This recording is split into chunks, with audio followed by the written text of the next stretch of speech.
வணக்கம். நான் உங்கள் ஜெயா. இன்றைக்கி நம்ம இந்த வீடியோவில் பிரெக்சிட் இதை பற்றி பார்க்கலாம் வாங்க. வீடியோக்குள்ளே போகிறதுக்கு முன்னாடி இந்த வீடியோவை லைக் பண்ணுங்கள், உங்கள் ஃப்ரெண்ட்ஸோடு ஷேர் பண்ணுங்கள். சப்ஸ்கிரைப் பண்ணாதவங்களாம் ப்ளீஸ் சப்ஸ்கிரைப் பண்ணி சப்போர்ட் பண்ணுங்கள். இப்போது வீடியோக்குள்ளே போகலாம். பிரெக்சிட்னா என்னென்னா பிரிட்டன் எக்ஸிட், இது ரெண்டும் சேர்ந்தது தான் பிரெக்சிட்.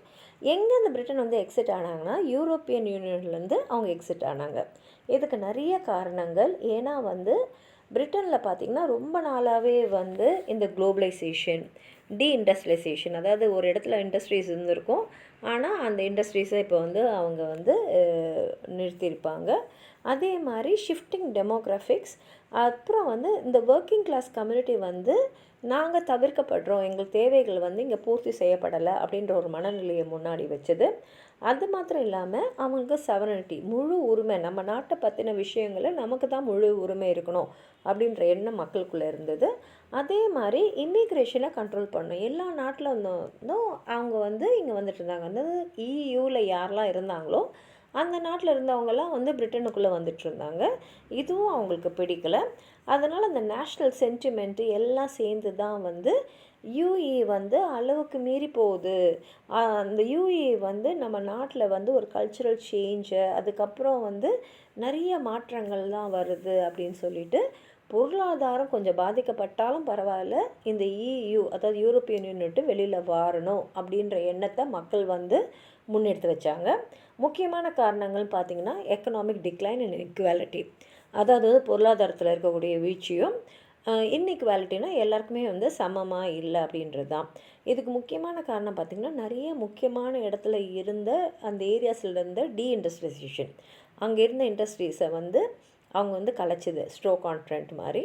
இதனால் அந்த பகுதியில் இருந்த வருமான இழப்பீடு நிறைய பேருக்கு இருந்தது. அந்த பகுதியில் இருந்த பப்ளிக் சர்வீசஸ், அதாவது லைப்ரரி, ஸ்கூல்ஸ், ஹெல்த் கேர், இதெல்லாம் அவங்க ரொம்ப குறைக்கப்பட்டது. அதே மாதிரி வடக்கு கிழக்கு, அந்த லண்டன், அந்த வடக்கு லண்டன் கிழக்கு லண்டன்ற பிரிவினை ரொம்ப அதிகமாகிடுச்சு.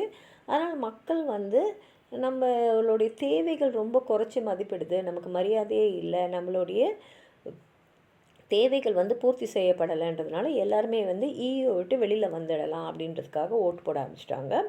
இமிக்ரேஷன் ஐடென்டிட்டி, அதாவது நிறைய மக்கள் இந்த யூஇயில் அவங்க இருந்ததுனால லண்டனுக்குள்ளே ஈஸியாக வந்துட்டு இருந்தாங்க.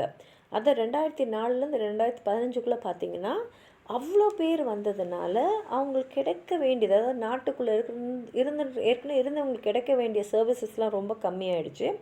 அதே மாதிரி நேஷ்னல் ஐடென்டிட்டி, தேசிய அடையாளம் அவங்க தொலைச்சிக்கிற மாதிரி இருந்ததுனால பார்டரை நம்ம கண்ட்ரோலில் கொண்டு வரணும், நம்ம எல்லையை நம்ம ரொம்ப கட்டுப்பாட்டுக்குள்ளே கொண்டு வரணுன்ற எண்ணம் அங்கே இருந்தவங்களுக்கு வந்துடுச்சு.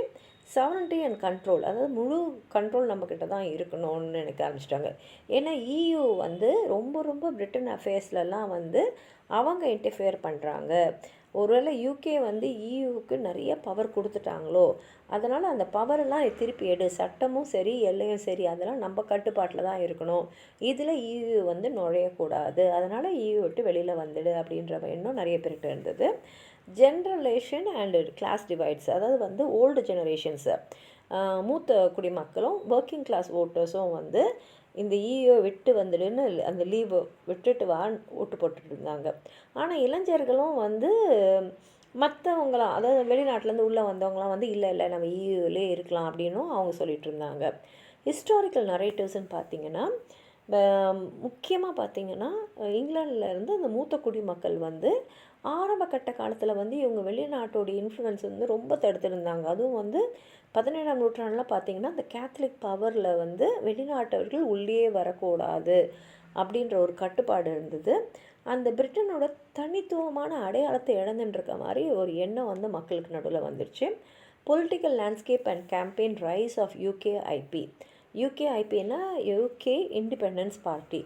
இவங்க நல்ல மக்கள் மனசில் இந்த யூரோஸ்கெப்டிசமும் ஆன்டி இமிக்ரேஷனையும் முன்னாடி கொண்டு வச்சுட்டு கன்சர்வேட்டிவ்ஸ்க்கு ஒரு ப்ரெஷர் கொடுக்க ஆரம்பிச்சிட்டாங்க.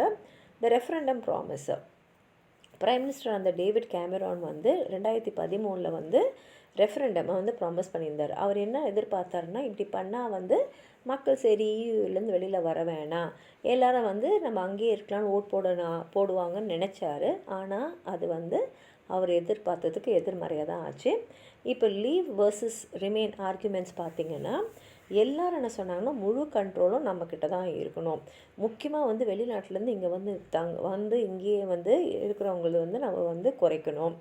அதே மாதிரி நமக்கு பொருளாதார பெனிஃபிட்ஸும் இருக்கணும் அப்படின்ற எண்ணம் நிறைய பேருக்கு இருந்தது.